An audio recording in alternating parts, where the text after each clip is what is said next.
So what I'm going to do now is look at types of relationships that may exist, and I'm only just going to take a little snapshot of this area. Relationships are based on trust. Your personal relationships are founded upon trust and the commitment that emerges through that working with another person. Trust is the confidence that one party has in another's reliability and integrity, according to Morgan and Hunt. And commitment, which flows from trust, is associated with a partner's consistency, competence, honesty, fairness, willingness to make sacrifices, and so on within that particular relationship. Now, we have a rather busy model here, and this is the KMV model of trust and commitment developed by Morgan and Hunt and has been used many, many times in the subsequent years. I think the central element associated with this is trust, commitment, and cooperation. Now, you can see here, but they are mediated by the impacts of these other these other variables. Now, it's not my intention, you'll be pleased to hear that I'm going to go through each of these particular variables. That's probably not fair on everybody, is it? But I do want to highlight this one. And this C stands for communication. And this model has been developed from empirical data. This isn't conceptual work at all. There is a positive relationship between the level and quality of communication and the amount of trust that a partner has in a relationship. And just to show the converse, OB stands for opportunist behavior. And people who exploit situations necessarily have a negative impact on trust, hence the particular negative sign here. Now, what we need to do is just highlight the facts that, or the elements that I want to look at. Trust, commitment, leading into cooperation, with communication being a primary antecedent towards the development of trust. If you imagine or think about your own personal relationships, I suspect that they are far from static. They're not particularly polarized either.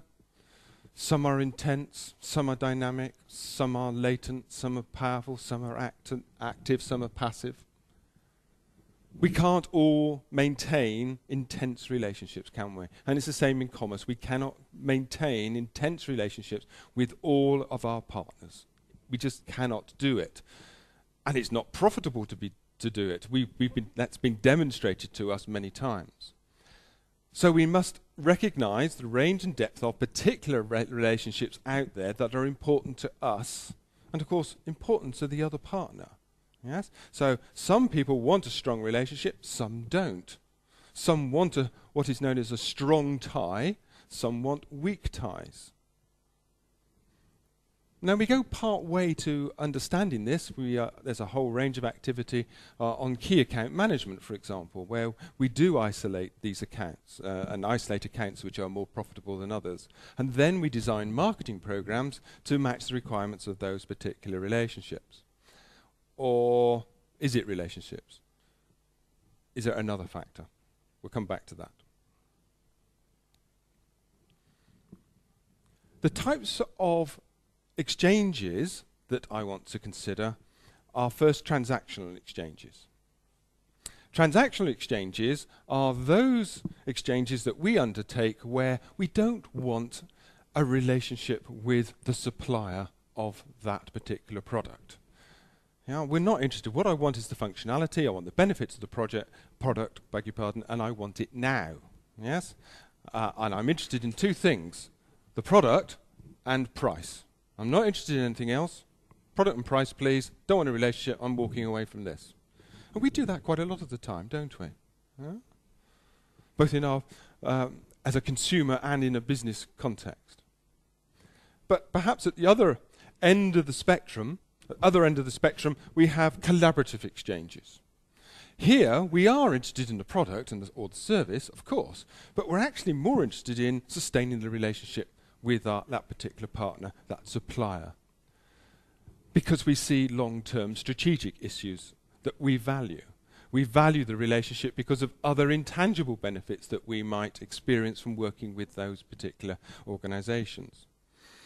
So polarizing our thoughts, we have collaborative exchanges characterized here by a relationship orientation, a series of transactions where there's a history and a future, and a relationship approach dominates. And so we have this particular scenario where relationships with transactional exchanges are not important, and relationships in collaborative exchanges become increasingly stronger, they become more intense, and obviously much more, from a management point of view, more difficult to maintain and develop.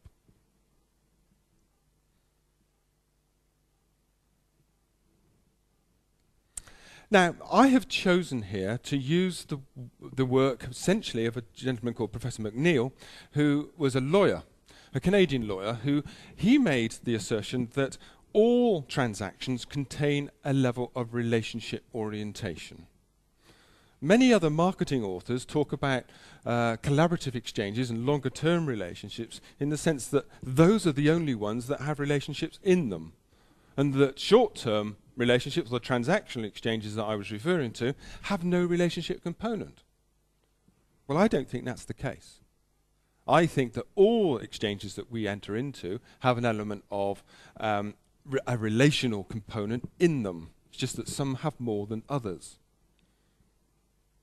Now, another way of looking at this is to look at something called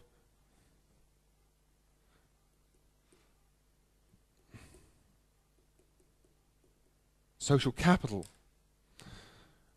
Social capital is a theoretical concept related to the body of knowledge that people hold within relationships. And within social capital, we can identify two types of capital: one, bridging capital, and two, bonding social capital. Now, bridging social capital is characterized by individuals who have weak ties with others, but bridge one network with another network. Yes, so we all have our social networks, but we tend to have, in some cases, occasions when we need to talk to other networks. And bridging social capital represents this ability to be able to talk to other social networks. But the ties are weak. Contrast that with bonding social capital, where we generally are concerned with one particular network. We have a small number of contacts, but the bonds between the individuals in that network are extremely tight. They're very, very strong. And there's various research has been undertaken to understand, in one concern, it was about the recruitment market. And it was discovered that those people who had weak ties were actually more successful in getting jobs than those with strong ties, with bonding capital, partly because they were able to extend across a range of different networks at different times much more easily than those with bonding social capital strengths. Take those ideas, keep them in your mind, because that's another type of relationship, but it's not that distant from what we're talking about with transactional relationships and collaborative relationships. But this is a whole new field that's been driven out of sociology and psychology. Whether we're talking about weak ties, whether we're talking about strong ties, whether we're talking about short-term relationships or longer-term relationships, marketing communications should be used to shape the relationships that those parties want.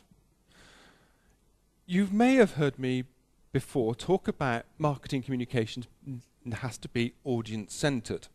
Well, when we talk about relationships, we need the relationships to be audience-centered, not supplier-driven. So I would argue that marketing communications needs to shape the relationships both at an individual and portfolio level, but to shape the requirements of the individual other parties. So if they want transactional relationships or weak ties, let them have it. Let us build communications around those weak ties, because that makes them feel comfortable. They don't need a loyalty program.